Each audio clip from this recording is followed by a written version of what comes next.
the zone and traps tonight? Some of it was good, some of it was bad. We missed some shots, but it really didn't. What happened? They just started the game off, and especially the middle of the first, all the way to the end of the first, they just hit us in the mouth. We just didn't play with enough intensity to match their fire. So we adjusted in the second half in the sense that we played harder. Everything had to go right to be able to. You're down 20. Everything's got to go right. And, we had a chance, but we didn't do it. Adam Spolin. Mike, did the pace get a little frantic on you in the first half?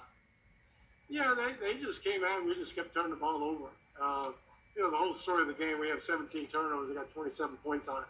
So that's for us is a death sentence, and we did it. And, they give them credit of their intensity and how they was flying around. But we got to do a better job of taking care of the ball and keeping them out of transition. Saman Ali. Hey, Mike, obviously James has seen the doubles and the traps before, but is it different when he hasn't seen it in a while? Like, is there like an adjustment period for you guys? Well, I mean, James did get 27 points, getting doubled every time he got the ball. So, I don't know what else he needs to do. He's 6 for 12, so I thought he played great. We just have to, guys, it came down. I mean, there's going to be ups and downs. Sometimes the traps work, sometimes the zone or a play works. But they had their will was better than ours in the first half.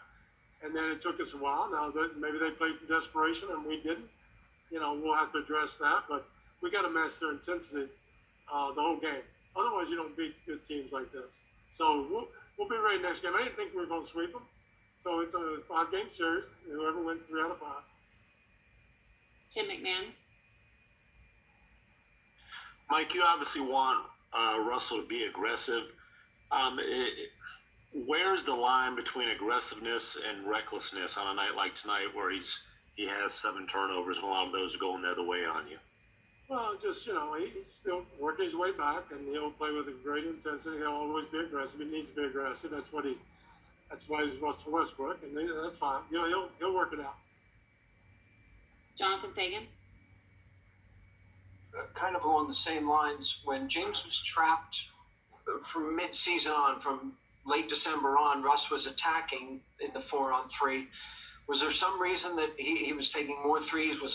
Or was the lane taken away that led to that? Or would you rather have him go to basket the way he was back then? Yeah, I mean, they rotated pretty good. They were quick off the ball. And so they, again, their defense is flying around a little bit. And maybe that's what he saw was the best play. We'll look at it, and we'll make some adjustments. Brian Smith. Mike, you mentioned Russ is obviously, he was dealing with several things coming into the bubble. He's had some really strong offensive games since he's been in the bubble. How do you allow him to work through this? He's such a huge asset for you guys, but he's obviously at times struggling from the field. Well, just got we're not going to win anything without Russell. So that's not even a question or whatever. He's going to work through it. He's fine. He's more upset than anybody. So he's a great player, and he'll be fine. Not worried about him. Dan Wokey. Hey, Mike. Obviously, LeBron and AD are going to get theirs, but how detrimental is it when Rondo has the impact he has, when Markieff Morris is able to step into 4 good looks early? Those shots feel like backbreakers. Well, they are, and you're right. They'll get it. But you're talking about 2 really good players, and they were ready early. I thought that we lost. We didn't have the same intensity getting back to people in transition, and I know Markieff got started with about 2 or 3 wide open threes that didn't rotate properly. We didn't get back properly, and then he hits a hard one, and that's what happens. You get him going, and again, we got him going because we came out a little softer than they did. And I think we'll learn from that and know this is a dog fight. And hopefully next game, right from the opening tap, we're going to fight a lot harder. Kim Davis. Hey, Mike, can you talk about the adjustments you guys made at the half and if having to overcome that big of a deficit makes it really difficult to be at your best late. Well, I mean, you always make little adjustments. The biggest adjustment was to play harder. You know, what we're doing works. It's not going to work if you don't play hard enough. So that was the biggest adjustment. But we always doing little things of trying to get the guy in the middle of the zone, trying to break the double teams with the right guys and all that. So you talk about it. And the second half, we did a much better job because when you play hard and your mind's straight, it's easy to make the right play. Ollie Kompashani, Hey, Coach.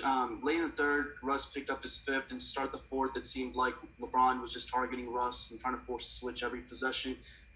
What was he supposed to not be involved in those switches? Was somebody else supposed to go into those actions for him, or what happened there?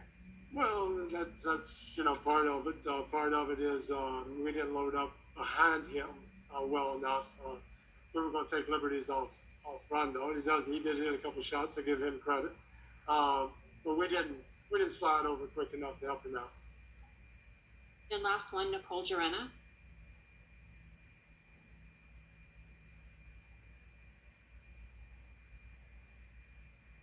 Okay, we'll take one last one, David Chinalato.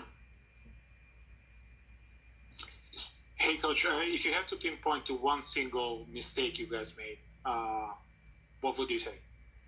Not coming out as hard as they did. Thank you. Thank you, Coach. All right.